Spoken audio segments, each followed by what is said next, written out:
Hi there, in this week's video I'm working with the Headless Mistress Bloodgood, and I'm making her to look like Angelique from the movie Hellraiser.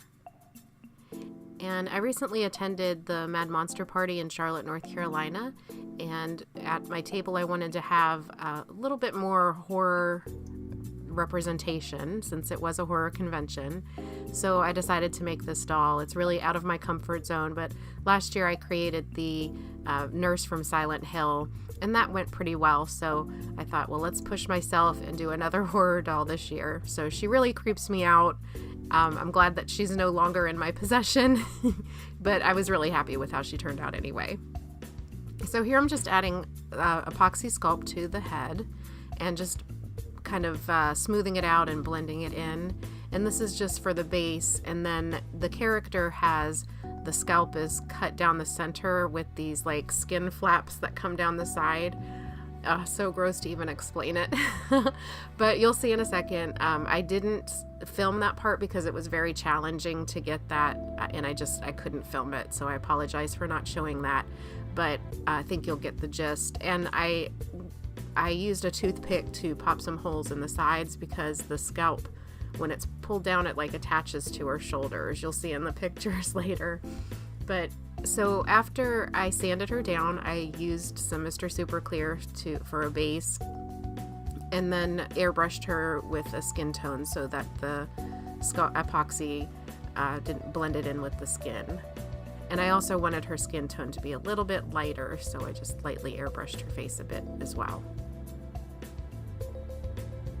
So then I used Mr. Super Clear again, gave it about 3 good coats, and started in with the pastels and watercolor pencils.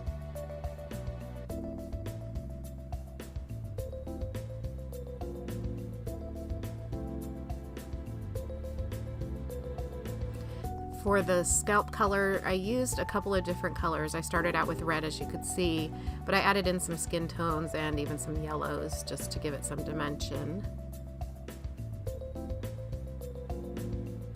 And then at the end you'll see I use the Liquitex Gloss Varnish on the head, which I usually use on the lips and the eyes, but I also used it on the scalp just to make it look shiny. And here I'm just adding some pencil marks to give it some veins. Oh, it's so gross.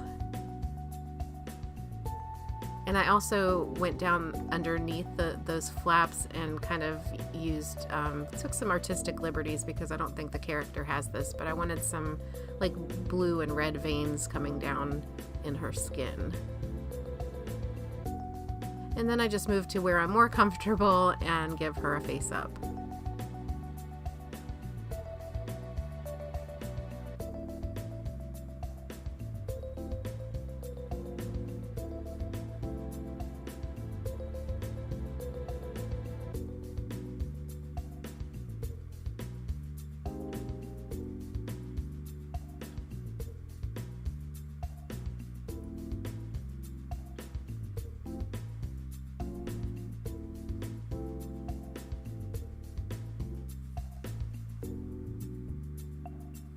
So using the pan pastels, I'm blending in the lips and giving a bit of a highlight on the bottom lip.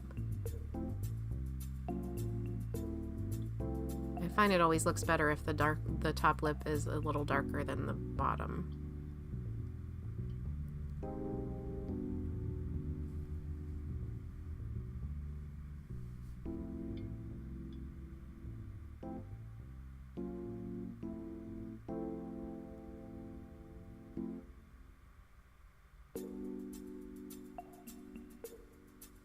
So the face up is pretty standard as far as the products that I used and the shading and lines, but her eyes and the character has just solid black eyes, so I didn't do any kind of different colors or anything. I just added some highlights to it when I was done.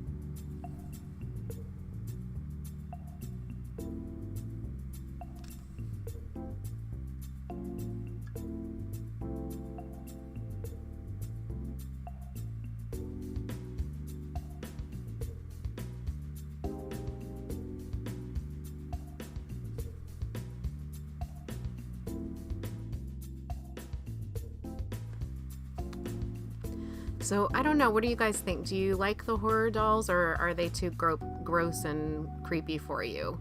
I don't know. I enjoyed making it, but I also didn't want it in the house after I made her. So let me know in the comment section below, what do you think? And if you like this video, I'd love it if you gave it a thumbs up and subscribed if you haven't already. So to finish the doll, I added the about 4 coats of Mr. Super Clear, and then used the gloss varnish on the lips and eyes. And also, like I said, I added the gloss varnish to the scalp as well.